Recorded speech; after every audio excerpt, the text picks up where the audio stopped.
lines up with Vane's really means that they can shut her down. So my really big key here for Singapore is, if we assume that Jae Young does really, really well on Vane here, the difficulty is going to be that it's going to be hard for Vane to survive against Gragas Vladimir. Yep. So the strategy in team fights is basically got to be for KLH to soften up the front line and make it so that the APs like Vladimir and Gragas can't get to Vane, or they're at low enough health that she can start to clear up the team. She's definitely not going to be able to be there at the start of any fight, because the minute she starts auto-attacking at the start of a fight, she's going to get burst down. There's no way you're going to stop a Gragas with his body slam, his explosive cast. He's just going to be able to get in and hit any 80 that he wants to. If you're in range to shoot at Gragas, you're going to be in range to die, basically. Exactly. And even on top of that, SGS, they've got the Dunk Master himself. They've got Jarvan the Fourth on the jungle there. Hallelujah really loves playing that jungle Jarvan. They dropped his Lee Sin, but he's still got more tricks up his sleeve. And that's great because Jarvan's a pretty good ganker overall, but he's also going to be able to really jump on Vane if he wants to flag toss and then Dragon Strike 2, and then he's got his ultimate Cataclysm. Like, Vane's going to take a lot of pain there. And yes, you can tumble out of Cataclysm, but still overall, it's still a difficult situation for you when you're Vane here. There's a lot of champions who can catch up to you. You've also got great Blitzcrank initiation there as well. Singapore Sentinels team is very, very good, and it's very team fight focused. It's a lot of area of effect. And they've got good late game as well. Double ability power scales exceptionally. Vladimir's going to outscale Jace there at the top lane. Gragas and Anivia, I think they're pretty equivalent as far as late game goes. They both bring a lot of utility and a lot of damage. Anivia can force games to last longer than Gragas can. She's better at clearing minion waves and keeping the game alive. But as far as power at late game, I can't really give a significant edge to the Malaysian team overall. I just don't see it. Yeah, I see Singapore getting really beefy into the late game as well. I mean, Gragas already has his, when he drinks that beer, he's going to get a little bit more damage reduction. Vladimir, as he scales up, he gets a lot more health. Jarvan, I foresee him to be pretty tanky as well. But they've got Maokai on the side of KLH. I think that KLH has a bit of a weird thing going on. They want to poke down champions first before they go for that engage. But the way they engage, they don't really have a means of engaging from far away. I mean, they're gonna have to play a keep away game. But they've got Maokai, Twisted Advance. He's got that Vengeful Maelstrom as well. That's gonna be very, very helpful during team fights. Yeah, the one good thing here on the Malaysian side is they've got two great pokers with Jace and Anivia. Anivia can either lock people out with that Crystallized Wall, or she can toss out Flash Frost, try to land stuns. If she lands a stun, they can follow up. It's very difficult. I think it's easier for Morgana to initiate with Dark Binding than it is for Anivia to initiate with Flash Frost. But if she does land that, then Maokai or Tarek can follow up. But overall, you've got the Shock Blast Acceleration Gate combo from Jace. They can poke, Anivia can poke, and so you can do a lot of damage that way.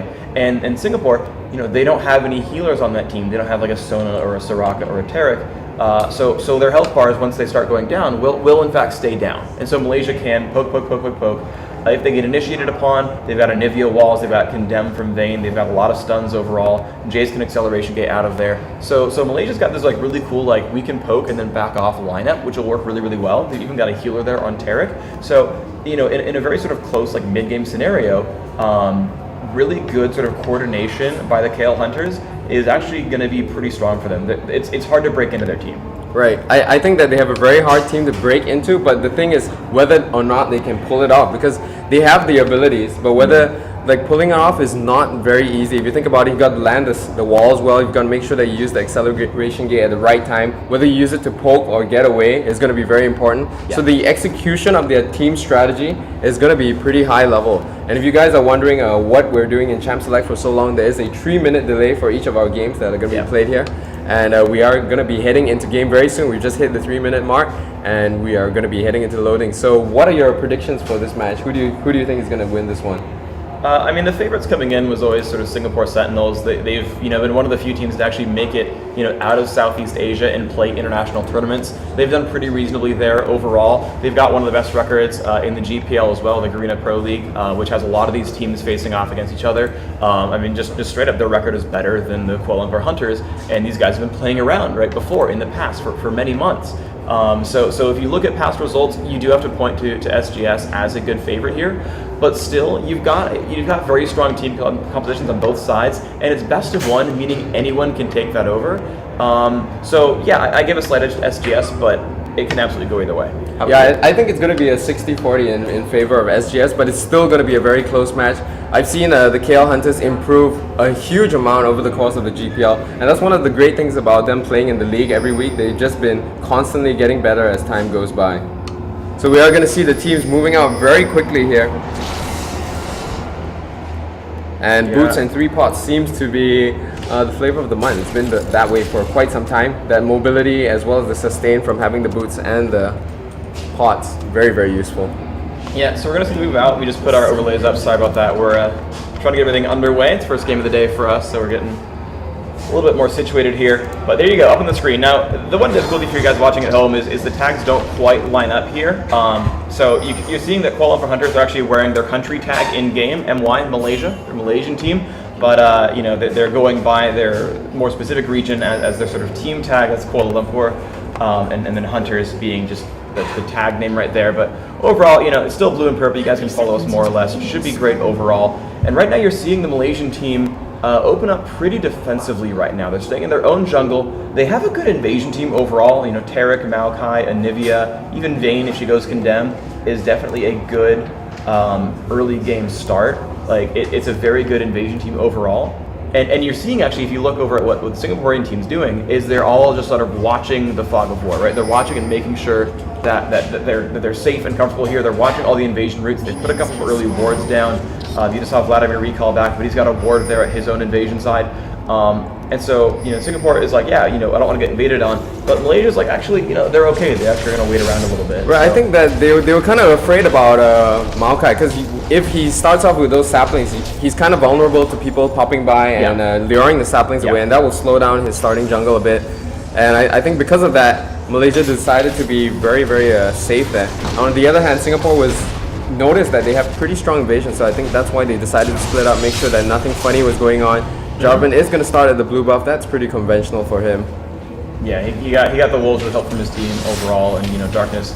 Oh wow, yeah, nice harassment up in gold. I was just going to say that my call about Chowie going mid was wrong. We're going to see Darkness playing Gragas at mid lane. So yeah, like I was saying, Darkness, one of the players who's really flexible. He does really well as an AD as well as an AP champ. And over at the bottom lane, they've done a little bit of a lane swap here. Who do you think is going to win out in this one? Vladimir's up 2v1 up there against Tarek and Vayne. So you look at these lineups here, and Blitzcrank, actually, hold on, we got a gank first. Jarvan's going to come up there. He's going to knock Golden up into the air. He's still got Egg, though. He's going to take a lot of damage here. A nice stun, and he actually drops out Hallelujah, making him run away, and doesn't burn a single summon. A really, really good play there by that Anivia. So as far as the lane swap goes, it's difficult because they both have good 1v2 champions. Both Jace and Vladimir are champions that you typically okay sending into a 1v2 and saying, you know, it'll be a little bit bad, but they'll survive overall. But at the same time, both Blitzcrank and Tarek are amazing 2v1ers. They've got a lot of crowd control there. They can bring out a lot of pain. It's difficult for me to say who exactly is better off here. I kind of like that Jace lane a little bit better because you know, you're giving Ezreal a free farm lane, and that's fine, but giving Vayne a free farm lane is even better. So instead of really thinking about, you know, who's shutting down, it's that Vayne's going to get free gold, and Vayne's just going to scale so well that I like the lane swap overall for the Malaysians. Right, I was just going to point it out that they do have the late game carry over at top compared to Ezreal. But if you think about it, Ezreal may be able to bring down that tower quicker, and if he does that, that would counter any kind of benefit that KLH gets from having this lane swap. We did see Jarvan hanging around the top lane there. He's got both buff. He's going to jump right onto Jaeyoung. The knockup does get him, but the heal is going to keep him alive, and they're not going to go for that pursuit there because Vladimir not going to be able to do too much in the early game ganks. Yeah. He doesn't have any CC of any sort. Not going to be able to put out too much damage as well, so they're just going to back off right away after that happens. Yeah, that just seemed a little bit weird from Hallelujah. Like, he's going up against a Tarek who can stun. You know, they've got Vayne with, you know, both Condemn and Tumble in general. I don't know what he was really expecting to get there, unless he thought they would fight a 2v2 and Ignite would pick up a kill. He did put some pressure on it and kind of, you know, let Tofu survive a little bit longer. But we can look down at the minion kills here and see who's really coming out ahead here. We got 26 minions on Vayne, compared to 26 on Ezreal. So Jaeyoung and Chowie are right now equal on gold income. They're doing fine. Jace, he's got 12. Vladimir also at 12. So again, both these 1v2s are also keeping themselves pretty safe. So there's no major advantage being given directly by these lane swaps. But again, you've got better late game scaling on one side. If they're shutting down some of Vladimir's late game, and Vladimir's a better late game scaler than Jace, and they're giving better, great farm over to Vayne, and Vayne is a better late game champion than Ezreal. So, once again, I like how this is working for 12 level hunters. All right, and then let's have a look at the kind of strategies they're pulling off here. So right now you can see that KLH is trying to push up very hard against Vladimir. They want to take down that turret early, but on the other hand, you can see that the Singapore Sentinels are trying to do something a little bit different. They're trying to keep Jace zoned out by freezing the lane next to their turret. So two very different strategies that they're going for on both sides here. And if you check out the summoner spells on Vayne, she's decided to go with heal when we regularly see cleanse being picked up on Vayne, but I think that's mainly because there's nothing to cleanse. So heal is probably going to be the best pick for her there. Yeah, that's kind of how you tend to play Vayne as well, is normally you see Ignite on attack damage carries. You're seeing that on Chawi's Ezreal right here. That's kind of standard play because you typically play a bit aggressive early on with an attack damage carry. But for Vayne, again, you want to play a very defensive sort of setup. You're going to rely on your basic abilities and items for all your damage output. You don't really need to Ignite people. And so instead you're going to say, okay, I just want to survive longer, because if I survive another 2 seconds from heal, that's a lot more damage than I would have dealt from Ignite overall.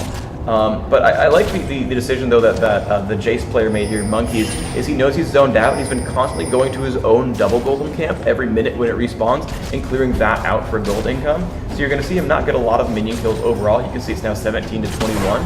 But those monsters that he kills are actually worth more gold than lane minions, so he's actually doing pretty alright. Oh, this is a nice call here. We see that Don Murray has moved up. I think he realizes that Jarvan may be coming in for a gank because they've been pushed up in this lane for a very long time. And I think there's been a trend recently that shows that counter ganking has been way more beneficial than just going for that gank. But he has backed off right now. We do see a ping going down. I think they put down a ward behind the turret, so they know exactly where Jarvan is. But Gragas is going to come in as well. I think he backs off.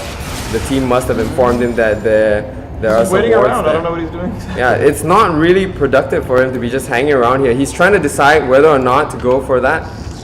And the sapling is going to spot him, so it's going to be quite some time wasted there. The wave wasn't fully pushed up to the turret, so he did miss out on a little bit of farm over at the mid lane. Yeah, that was strange. He spent almost a Blitzcrank grab onto Monkeys. That would have been really, really painful. And now Singapore has pushed up to that bottom turret. We're seeing him take a little bit of poke here from Ezreal, but he's overall, he's okay. The shot glass comes out, some good poke. Again, there's no healer there for Singapore, so the damage that Chawi takes is going to stick around.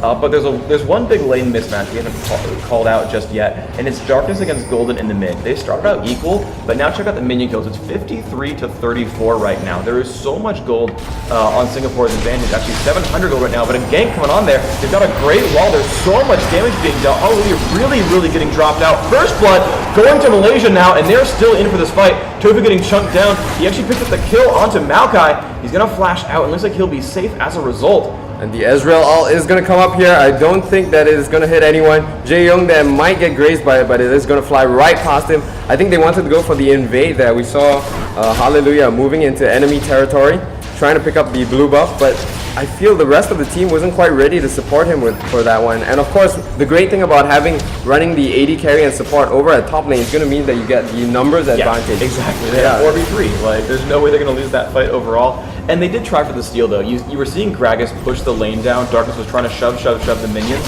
and actually Golden had to piece out and start that golem a little bit early, and that's why you're kind of seeing this like 24 minion kill advantage. Is Golden actually left that lane, has like 2 mini waves there, like ready to be killed at the turret, and he was going for golem buff. And right then, Darkness shoved to the turret and showed up as well. So even though they gave up the kill, they ended up trading kills, and a lot of minions died to the turret.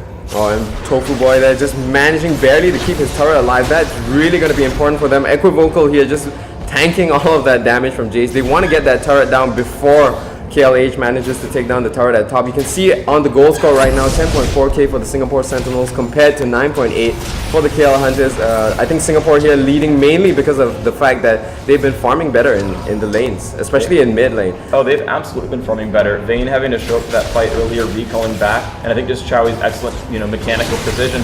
You're seeing a 20 kill advantage between the attack damage carries. You're seeing another, 23 minion kill difference between Gragas and Anivia. You're seeing 4 or 5, actually, well, right now it's about 8 actually between Vladimir and Jace, and these are all numbers that are in advantage for the Singapore Sentinels. So this is all really going excellently for the Singapore team. And if you look at it, I think Singapore has the stronger mid-game team composition here. So every bit of lead that they get early on is going to be even more powerful. It's going to be multiplied when they head into the mid-game. They have a lot of champions that can just jump onto Vayne. And if they don't handle them well in the mid game, it's going to be tough for KLH to pull it into the late game. And Jae-Young here being very daring. There's still that turret up there. He's going to try to dive it and realizes that it was not the smartest thing for him to do right there. Not quite going to work now. But they are just shoving this turret. Although Singapore actually had a better job shoving in general. They've actually got that turret down to about 5% health. Right. And they've actually traded back and forth. So I take that back. Great job by the Malaysians as well. But here comes the gank in from Jarvan. Jumps up there. He's going to knock up Tarek in the air. He's taking so much pain right now. He's going to flash backwards. Will not die. But here comes the exhaust. A good flash away from Vayne. Going to keep her away from Jarvan. They might still keep chasing on. The edge roll. Oh, it's going to miss everyone just barely. And he reinitiates on the Jae-Young. She will drop him down though. And now it's Tofu alone. Can he do enough damage? He's one hit from dead. He's going to pull down. Jae-Young is going to take the burst damage. No, he's going to pick up the kill. But they're going to trade back. But it's a 2-1 for Kuala Lumpur. A great overall fight there by the Malaysians. I saw a really great play there being made by Jarvan. He was trying to pull back Vayne so that she gets hit by the Ezreal ult, but it didn't quite pay off. And because of that, he actually took more hits than he should have. So he was trying to get Vayne to follow him and get hit by the Ezreal ult, but it didn't pay off. In the end, she just managed to dodge it by the littlest bit, and SGS is going to take advantage of that situation. They know that the champions are caught up top. Oh my goodness! Monkeys with the steal. They're going to grab that dragon, but he is going to die for it. I think it was... Oh my goodness. Going to pick up Blitzcrank for that. That was a crazy exchange that Chowie now in a little bit of trouble. He doesn't have enough mana for that arcane shift. Jarvan is coming in as well. The flag combo there. Not quite going to get Golden's. And Golden's is going to be giving up this blue buff. Not sure who they're going to give it to. Don Marie tries to come in. I don't think this is the right thing to do. It might be though. Vayne is here to help out. And I think Darkness is going to be in a bit of trouble there. Don Marie backing up. Hallelujah walking into a really bad situation here. He's not going to be able to get out of this. And down he goes. That was just sitting there attacking. He knows he's dead. That was crazy. Oh my god, they just kept trading kills back and forth. The kill, I think they went, what, 2 for 2 overall right there? Yeah, and nobody wanted to back off. Nobody. No. They just wanted to grab that stuff. I think KLH came out ahead of that one though, because of the fact that they did manage to steal that dragon. Yeah, that was awesome overall. They did lose their Golden buff. Golden did fall overall. And they did not pick up the kill on Darkness. He was so very low, but Jae-Young getting knocked up into the air by Hallelujah's flag toss combo kept that Vayne from chasing down. Otherwise it would have been 3 for 2 overall for KLH, but even still, a really good play overall. They're actually now, they were down 1,000 gold, but by having +1 kill and by having that dragon, they're up 1,000 gold right now, and it's definitely a big comeback for them. Right, I don't know if you noticed, but at the top, while they were having that huge fight over at the bottom, Tofu managed to take quite a bit off of that turret there. You can see right now it's at about just 20% health. So if they do manage to take that down, compared to the turret for Singapore at the bottom, that's going to be a big advantage for them. And right now Vlad is level 9 already. Let's have a look at what he's picked up. He's got a revolver, so I think he's going to be able to just keep pushing that lane against Monkeys. Not much that Jace can do. He doesn't have the sustained damage to keep Vladimir out, I feel. No, I mean, he's got good burst overall, and actually, because he went Philosopher's Stone, he's got a good enough mana regeneration that he can pretty much just kind of spam Shock Blasts for days. But I have no idea how he's going to actually kick Tofu out of lane, or Tofu Boy out of lane. There's way too much healing overall. Like, Monkey can go in, he's going to go for some decent damage, but it's not going to ultimately do a whole lot, I don't think. And Singapore making a play here. They're going to go straight for that mid turret. And there seems to be fights going on all over right now. In middle lane, a beautiful cast from Gragas. Going to knock Anivia all the way out there. Equivocal, they're taking a few too many hits, but they might be able to grab the kill on Hagani. He's standing back up there. Darkness getting chased down by Jae-Young, but I don't understand why Jae-Young's continuing that chase. He's just getting blasted in the face by Chowie. Yeah. And that was him almost dying, but he managed to just get away at the last second. It was a 2 for 2. It was really close. And I love the initiation that happened there overall. They got a Gragas barrel that knocked in 2 champions. It knocked in Maokai and Anivia from the Malaysians. And then when Singapore jumped in there on a 5v3, they just took so much damage. Or I guess it was actually more a 4 versus 2 because the top lanes were still out there. So much damage came out from Vayne and Carrot, they just dropped the other two as a counter. And they're still up 1,000 gold here. And again, the late game's really good from Jae-Young specifically. He's actually 3-1-2 right now. And that's what they need. They need those kills to be on Vayne. And again, Malaysia, they can push the game into late game. They have Anivia. They've got great late games with the Vayne. But that's kind of almost it. Jace, he's having a decent game, but not great. I think he's going to have a worse late game than Vladimir. And you've still got Gragas and Ezreal who are going to have a decent time overall. So I feel like the pressure is on for Malaysia. I feel like it's on for the Kuala Lumpur Hunters. Because, again, Vlad, Gragas, Ezreal is just so scary when you get to like minute 35. Yeah, if you think about it, the only reason why KLH managed to pick up those kills in that fight was because Singapore made a very, very dangerous move. They decided to jump right at the tower. Yeah. And they went pretty deep. They wanted those 2 kills on KLH, and they kind of paid the price for it, though. You can see here that Vayne has managed to pick up 5,400 gold. She's currently the richest in the game. And you don't want a champion like Vayne getting too Vayne fat. to be the richest. Yeah. That's so bad. That's definitely scary overall. She has finished her Bloodthirster now and is going for a Zeal. So she's going to be even more sustained in this fight. And you know, we'll see again how this fight keeps going. If Jae-Young plays far enough back and waits for Vladimir and Gragas to top their ultimates, she can survive Jarvan. It's jungle Jarvan. He's not going to have a lot of armor for a while, not a lot of health for a while. Well, this is a perfect bait there, but Monkeys doesn't fall for it. Yeah, nice try. Yep. He managed to lure him to use that acceleration gate, but he still wasn't able to get the catch. Don Murray here waiting in the brush there. But he's going to back up. I think he realizes that it's pretty difficult to grab the kill there. There's still the turret up there. Yeah. And diving that at this point is probably not going to be the best idea for him. We see Gragas coming in here. He's going to come from behind. They may be able to grab the kill on Monkeys here. I think they have enough burst damage. Monkeys going in for that fight. He got baited totally. And the Ignite is still on him, and he is going to go down there. Darkness picks up that kill. And that's going to mean the turret as well. That's going to be a big gold advantage for Singapore. But Tofu decides...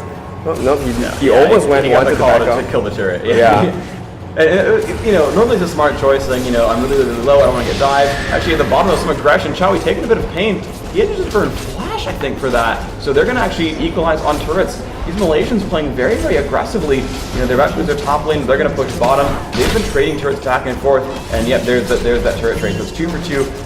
Both times the turrets have died, they've died within about 12 seconds of each other, except for this one here, Darkness, making his way back to that mid lane, knowing that the Malaysians are underhanded right now, or undermanned right now, and gets a free turret kill in the mid lane, and that's going to put Singapore Sentinels back into the lead here, 1,500 up. They got the equalizing kill, they've now taken 2 turrets for 1. And I just love how Singapore is taking every bit of advantage that they can. Every time they see KLH gain some ground, they just notice that there's an opportunity for them to make a play. And you're going to see here, as they saw Taric and Vayne backing off, they're going to pick up this dragon for free. And this time there won't be Monkeys around to steal it. And they're going to make sure that they grab this one. Yeah, Monkeys was top lane this time, unfortunately, for the Malaysians. And this is looking overall really, really great. They're in good shape right now. They're going to regroup. Malaysia actually recalling back, going to pick up some items. Jae-Young, I think, has a bit more gold to go before he can get his own Zeal. But I feel like Golden's a bit behind. It's 17 minutes in. Oh my God, look at that barrel. So much damage he dealt. Didn't manage to get the body slam, but if he landed that, I think Equivocal would have been able to follow up with a grab as well as a power fist, and Jae-Young would have been killed for nothing right there. Oh yeah, it would have been just kind of out of nowhere. He went for the body slam on minions to get himself into range. Right. So unfortunately he didn't have that up overall, but yeah, if one other person could have comboed there, if there was an exhaust, anything, that would have been a very, very scary situation. And we're going to see them coming in for a push right now. KLH wants to grab this middle tower. You can see the teams are gathering here. Jace is going to hang around at the top though, so this is going to be a 5v4. They got to be careful not to get initiated on. They know that Gragas' barrel's on cooldown, but it has a really short cooldown. Yeah, it's overall very, very short. It's actually, looks like, yeah, 2/3 of the way back up right now. It's only got 20 seconds to go. Basically, next minion wave that shows up there, they're going to be fine here. Malaysia knows that, you know, it's a little bit hard for them to push down at turrets. You don't really want to fight against an enemy turret when the enemies have a blitzcrank, because, you know, it's a bit hard for you to poke overall, and you'll get a little bit of, you know, you get a little bit done, but like that one blitzcrank pull is going to like completely crush your face. Whereas like if you defend at your own turret, you know, you can flash back to safety. If you get pulled into turret range, you're really, really screwed right here. Singapore are going to push in though. They're waiting for the rest of, they're waiting for Vayne to come back up. He's not shown up yet. A wall forces, oh my gosh, look at that burst damage. Darkness forced to flash away. That's the second flash in a row I've seen forced just by a crystallize here from Golden.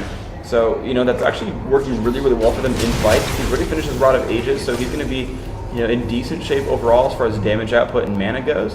Right. You know, on top of that Chalice, he really needs that for the mana regeneration. Yeah, I think Chalice is pretty much a mandatory item on Anivia nowadays. Yeah. And especially in case, you know, she doesn't get that blue buff, you want to have that Chalice around so that you're still able to put out that damage as Anivia. And like you've been saying, the walls have been really paying off here for KLH. And the fact that, you know, you burn a summoner spell that's on such long cooldown with just one regular spell, that's going to be pretty good for them. I like how Singapore went straight for that mid turret as they saw Vayne hitting down there. There was a big wave there. And they are going to try to go for that blue steel right now.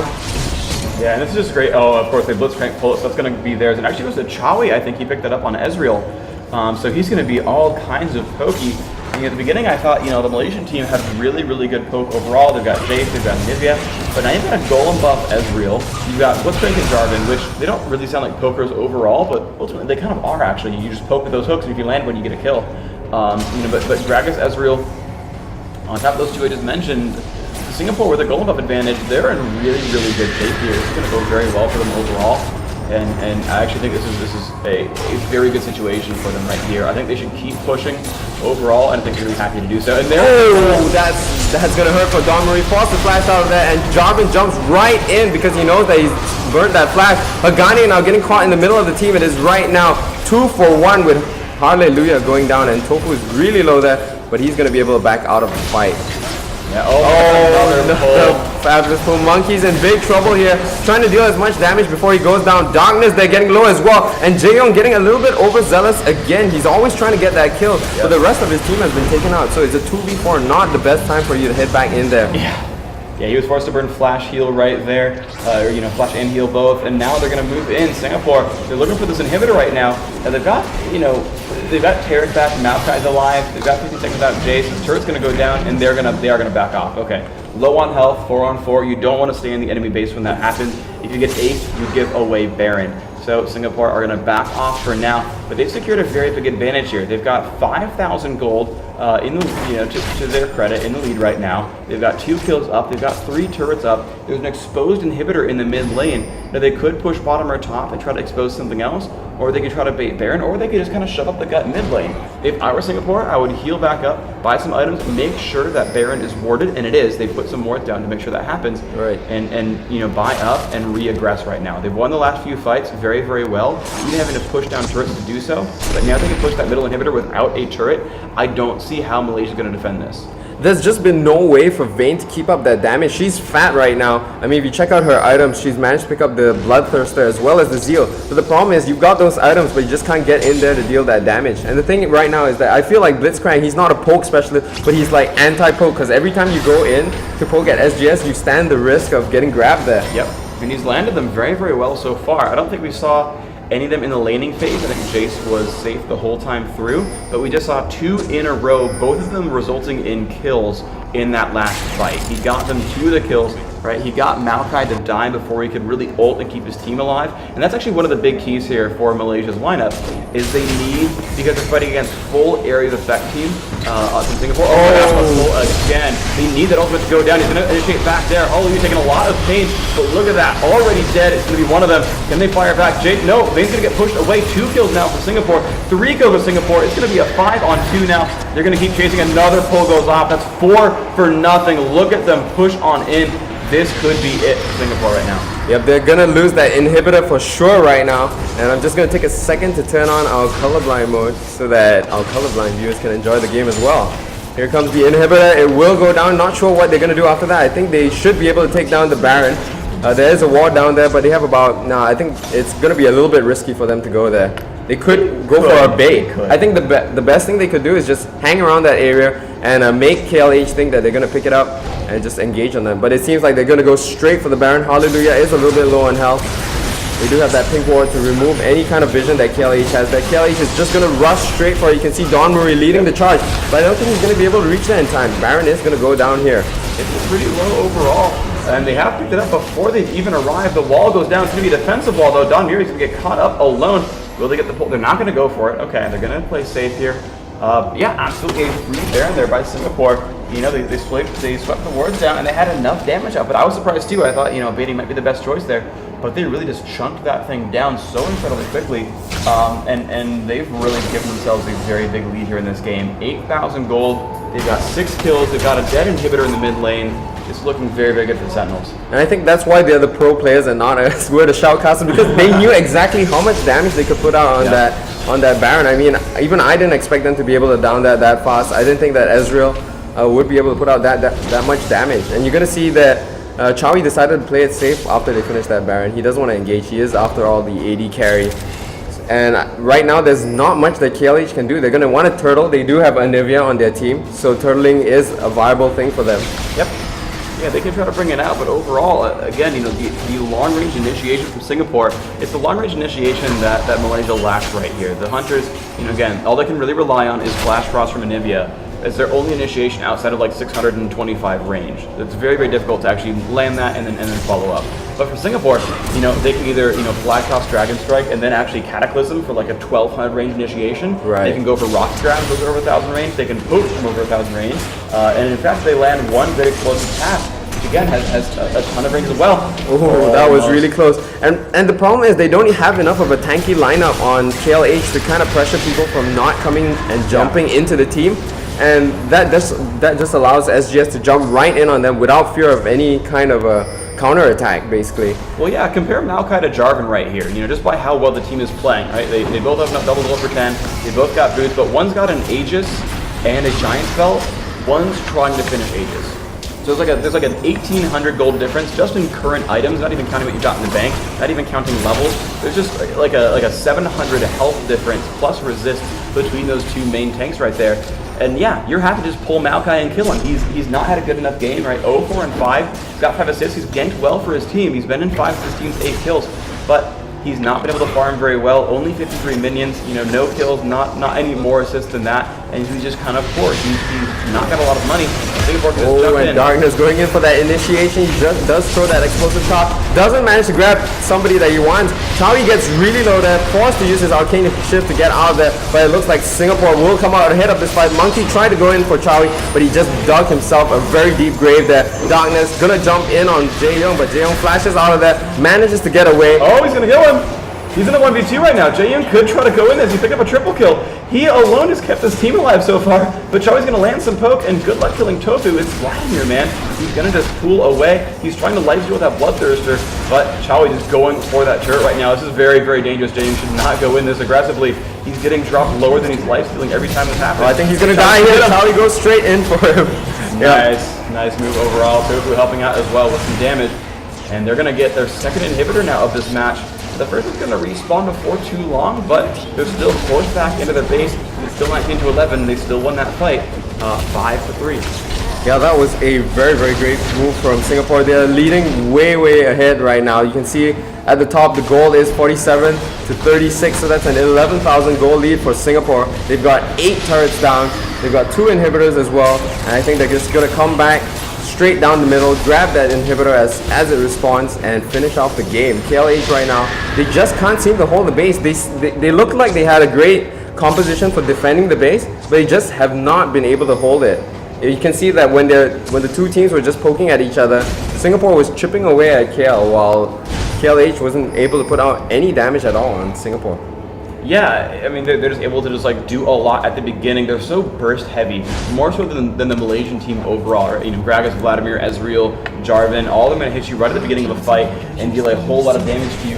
Jace is a bit bursty, but he's probably the only one here on that Malaysian team. Ooh, nice escape there. Fine, Jaeyoung making it away from Blitzcrank. But overall, right, there's not a lot of burst damage right away for the Malaysians, and because they don't have a lot of tankiness, burst is going to kill 1 or 2 of their members before the damage train really starts rolling for the Hunters. And so overall, you know, yeah, they can rely on Vayne to get that triple kill, and you saw her do that last fight, but the triple kill happens once the entire rest of her team is dead, because the Sentinels have so much burst. Yeah, the only time that she can get in there is when people like Jarvan and probably Blitzcrank out there, because otherwise they're just gonna lock her out. They can just walk right up to her face, and there's not much that she can do about it. She's not gonna have enough damage to down Jarvan straight away. If you look at his item build right now, he's got that Shurelia's, the Giant's Bell, as well as the Aegis of the Legion. He's just way too tanky for her to deter him. Don Murray with a very bad initiation there, going right in, and Jaeyoung is just gonna get blasted out of the base with the explosive cast. This looks like it's gonna be the end for KLH. Monkey is going down, Gragas picking up that double kill, and Darkness here just making all the plays, I feel, with those explosive casts. Dude, his casts were amazing this game. Darkness, I give Darkness MVP for this game because every explosive cast was phenomenal. So right now, Tarek in a 1 versus 5, can he do it? Looks like it's not going to be the case. Singapore Sentinel's going to win in round 1 right here, sending the Kuala Lumpur Hunters down to the lower bracket right here. And we'll see what's going to happen in the rest of the tournament. We've got more games going on, but Singapore really starting out very well at the beginning of this match. And that was just some crazy. You can hear the crowd from behind us. I'm not sure if you guys can hear it on the mic, but there is just the crowd going crazy behind us. That was a really, really exciting first match. It went back and forth at the start, but then I think after the mid game, it just went all the way to the side of Singapore. They just knew exactly what they wanted to do. You could see from the minute the game started that they knew what kind of team composition they wanted to run. And over on the side of KLH, they had a decent team composition, but I think it kind of crumpled under what Singapore picked. Yeah, ultimately, it was the picks were really, really great. They had a great late game situation overall. With that Gragas Vladimir, that the burst damage was so high that these sort of fights happened. It was close through the mid game, as you mentioned, but they got into the team fight phase, and those team fights were so very good. Don Muri just could not get tanky enough. I mean, you got support Tarek, who's never going to be all that rich, so you can't really rely on him to be durable overall. But you just saw the front lines get dropped. The Blitzcrank pick was huge.